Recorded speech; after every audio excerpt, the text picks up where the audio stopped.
পনেরো হাটে এখন আরেকটি গরুর কালেকশন নিয়ে আসছি। এখন আমাদের ভাই, আপনার নাম কি ভাই? জি, আমার নাম খোকন। ফুকন ভাই।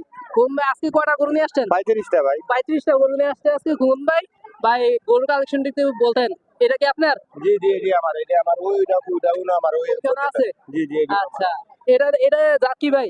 এটা আপনার সাইওয়াল খরচ। শাহিওয়াল ক্রস। জি। দাম চাইতেছেন কত? দাম চাই ভাই 170। বাটার রেট বাটার রেট হলো 160। 160। জি। দামাদামি করুন দিব? না না, দাম দামাদামির অপশন নাই।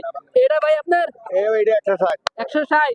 এটা এটা 180। 180। তারপর এটা 210। 210। 210 তারপর আর সামনে কি এদিকে আপনার? সবই আমার সব। এটা কত? এটা হলো ভাই 110, এটা 110, এইটা 110, 110। এটা 125। 125। দামাদামি করো দেবো? না, দাম আমাদের করা। Butter rate. বাটার রেট আপনার মোবাইল নাম্বারটা যদি একটু করে দিলেন। 01825 19 12 83। আচ্ছা, আপনার সাথে যোগাযোগ করলে গরু পাওয়া যাবে তো? অবশ্যই পাবেন। ইনশাল্লাহ আমাদের বাইরে যোগাযোগ করবেন। অবশ্যই পাবেন। ধন্যবাদ।